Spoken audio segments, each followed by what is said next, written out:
Thank you doctor Ashwini. है जो सरकार ने अपनी तरफ से आम जनता के लिए रखी है कि अगर आपका एक्सीडेंट हो जाए तो किसी भी अस्पताल में जाइए, आपको फ्री ट्रीटमेंट मिलेगा। बहुत दीजिए, जितनी मर्जी दीजिए, पैसे लेने के लिए आपके घुटने तक ये लोग रगड़ देते हैं। एड़ियां तो छोड़ो, घुटनों तक ले आते हैं, आपको पैसे नहीं मिलते। तो ये जनता को दिखाते हैं कि हम बहुत अच्छा काम कर रहे हैं, बहुत ही बढ़िया काम कर रहे हैं। सच्चाई ये है कि ये सिर्फ झूठ बोलते हैं और किसी को लाभ जो है वो पूरी तरह से नहीं मिल पा रहा है इनके ये झूठ के चलते। अगर इसी चीज को ये ठीक कर दें कि अपनी CT MRI मशीन ठीक करा लें, टाइम से नई मशीन वहां पे लगवाएं, ना कि प्राइवेट में दें, तो क्या दिक्कत है? श्री जितेंद्र महाजन जी और आगामी चुनावों के बाद हमारे दिल्ली सरकार के होने वाले मंत्री होंगे मैं तो जितेंद्र महाजन जी को, उनके लिए 3 चीटियां थी। आगे वाली चीटी कहती है कि मेरे पीछे 2 चीटी और पीछे वाली चीटी कहती है कि मेरे आगे 2 चीटी। और पहले हम कहते थे कि आगे वाले बीच वाली चीटी कहती है कि मेरे आगे पीछे 2 चीटी। ये सुना था, बताओ कैसे? बचपन में सुना था ना हमने, है ना? नहीं ये सुना किसी ने, क्योंकि आगे वाली के पीछे 2 हो गई और पीछे वाली के आगे 2 हो गई, बीच वाली के आगे पीछे 2 हो गई। पर केजरीवाल जी कहते हैं कि मेरे आगे भी 2 चीटी और पीछे भी 2। बताओ कैसे? बताओ, झूठ बोलते हैं। तो केजरीवाल के कि मेरी झूठी प्रचार करो, झूठा महाजन जी प्लीज 1 मिनट बस। हर रोज 4 जगह CBI कोर्ट में भी, ED कोर्ट में भी, हाई कोर्ट में भी, सुप्रीम कोर्ट में भी हजारों करोड़ रुपया उन्होंने अपना पर्सनल प्रॉपर्टी, हमारा पैसा समझ के और अपना पर्सनल समझ के वहां खर्च किया। किसी ने भी नहीं बोला। और सबसे बड़ी बात, इन्होंने क्या सोचा कि मैंने अगला प्राइम मिनिस्टर मैं हूं, तो सारा फंड्स जो दिल्ली का था रो के मांग रहे हैं। ये सिर्फ इसीलिए मांग रहे हैं कि इनका जो अब 14 CAG रिपोर्ट्स रोक के रखी हुई है इन्होंने, 14 बारी जेल जाएंगे ये या इनके मिनिस्टर। और जब ये जेल जाएंगे तो कोर्ट में वकीलों के लिए पैसा चाहिए, मिनिस्ट्री मांग रहे हैं। तो इस बात का ध्यान रखते हुए अगर हम इसका भी प्रचार करें कि भाई ये सारा पैसा अपना समझ के और अपनी जेब में भी रखेंगे और खर्च भी करेंगे, तो इसलिए इनको ना आने दिया जाए। भाजपा सरकार चाहिए और जिससे कि हम कम से कम अपनी समर्थन भी है और हमारी कृतज्ञता भी है। 10 साल से जिस तरह से इन्होंने रोहताश नगर परिवार का ख्याल रखा, तो कभी ये नहीं कहा कि मेरे पास आ जाओ डॉक्टर साहब, मैं कब आके मिलूं।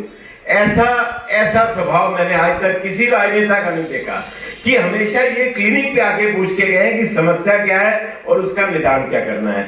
जो एक सबसे बड़ी पॉपुलर इनके लिए बात हो रही है कि काम तो इन्होंने बहुत सारे किए कि हमारे सबके दुख सुख का साथी हमारा भाई जितेंद्र महाजन, ये सबसे बड़ी इनकी USP है और यही सबसे ज्यादा जरूरी है।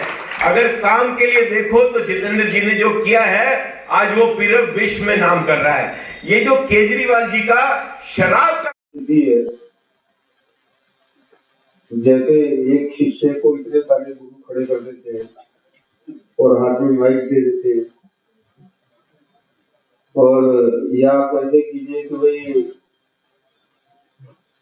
जैसे किसी समय में कोई संरक्षक या पिता समान जो लोग हैं वो अपने छोटे को खड़ा कर, तो इसके लिए मैं आप सभी का बहुत बहुत आभारी हूँ। लगभग 95% से अधिक सीनियर डॉक्टर्स यहाँ पर बैठे हुए हैं, सबका मेरा से किसी न किसी तरह से संपर्क रहा है।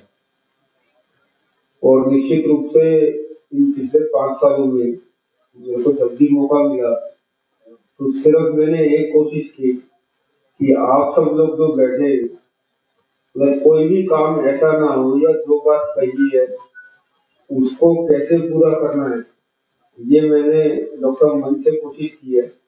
कारण ये कि मुझे मेरे मन में हमेशा ही भाव रहा कि भाई अगर मैं इस कम्युनिटी के सामने या जो ये लोग बैठे इनके सामने अगर मेरा कुछ ऐसा मुझसे कोई काम नहीं हो पाया या मैंने प्रयास नहीं किया तो कम से कम मुझे अच्छा नहीं लगेगा। कारण ये कि मेरे मन में आप सभी के प्रति इतना मान सम्मान है और एक गुरु और भविष्य का संबंध, चाहे उम्र में कुछ लोग छोटे हो सकते हैं, उसका एक कारण है कि मुझे जब मैं चुनाव के लिए आया था, राजनीति में नहीं आया था, तो doctor Harish Gupta ji, doctor Wadhwa, doctor सुनी जी, डॉक्टर बेदी साहब, सब लोगों ने के साथ मिलकर हमने सरकार के नाम से सामाजिक काम शुरू किया था।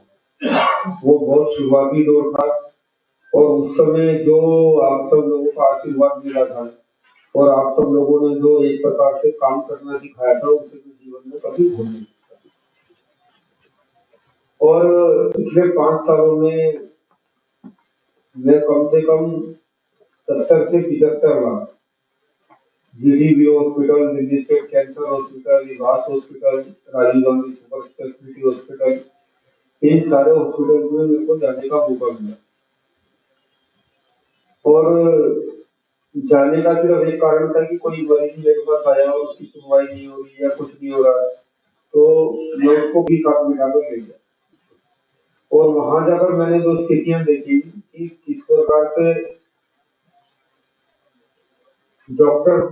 महाजन जी, क्या कहेंगे जिस तरह से आज डॉक्टर्स, जितने यहाँ डॉक्टर्स आए हुए हैं, सभी ने आपको सपोर्ट किया, समर्थन दिया, क्या कहेंगे? आज हमारे क्षेत्र के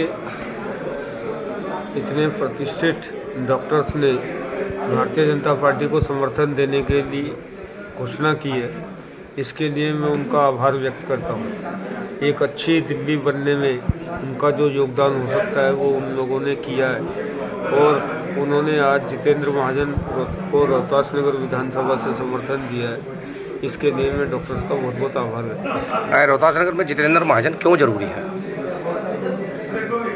ये तो क्षेत्र की जनता ने तय करना है कि जितेंद्र महाजन क्यों जरूरी है। पिछले 5 वर्ष जनता के बीच में सक्रिय रहा और ऐसे अनेकों काम जो कई वर्षों से रुके हुए थे वो मैंने करने का प्रयास किया और कुछ काम मैंने किए भी और निश्चित रूप से क्षेत्र की जनता मेरे ऊपर विश्वास कर रही है, इसके लिए मैं जनता का बहुत बहुत आभार व्यक्त करता हूँ। एजेंडा क्या है आपका? एजेंडा ये है कि दिल्ली के अंदर भारतीय जनता पार्टी की सरकार बनाए, दिल्ली के अंदर पॉल्यूशन खत्म हो, यमुना नदी स्वच्छ हो, दिल्ली के बुजुर्गों को पेंशन मिले, दिल्ली में आयुष्मान योजना लागू हो, दिल्ली में प्रधानमंत्री आवास योजना लागू हो, दिल्ली का हेल्थ सिस्टम, हेल्थ इंफ्रास्ट्रक्चर अच्छा बने। ऐसे अनेक मुद्दे को लेकर हम काम करेंगे।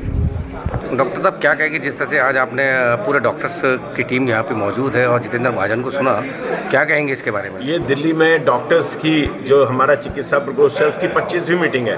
पूरी दिल्ली के अंदर डॉक्टर्स अपना एक तो कर्तव्य निभाते हैं जो क्लिनिक में मरीज देखते हुए, एक अपना राष्ट्रीय कर्तव्य निभाने के लिए डॉक्टर सड़क पे आ गए हैं। दिल्ली की दुर्दशा इन डॉक्टर से देखी नहीं जाती। हमने देखा कि किस तरह से 10 साल के अंदर ना दिल्ली की पब्लिक को कुछ मिला और ना डॉक्टर समाज को कुछ मिला। हम कोई भी ना किसी के, हमारे में से तो एक के भी ना बिजली के बिल माफ हुए, ना हमने देखा कि कोई साफ पानी मिला। और कल मैंने मुख्यमंत्री जी का फेलियर कार्ड देख लिया।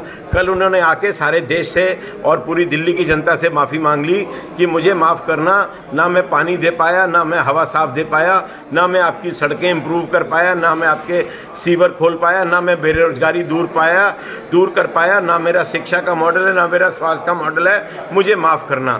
तो दिल्ली की जनता ने उनको माफ भी कर दिया और अब ये आपको यहां से दिल्ली में साफ भी कर दिया। इसलिए दिल्ली की रोहतास नगर की जनता में तो हमें गर्व है, जितेंद्र महाजन जी जैसा हमारा भाई, जिसका एक हमारी टैगलाइन है कि हमारे सुख दुख का साथी। अब एक फोन करने पे वो जो भी जरूरतमंद होते हैं उसके साथ चला आता है। कोई व्यक्ति बीमार होता है तो उसको अपनी मोटरसाइकिल पे लेके अस्पताल में खुद जाता है।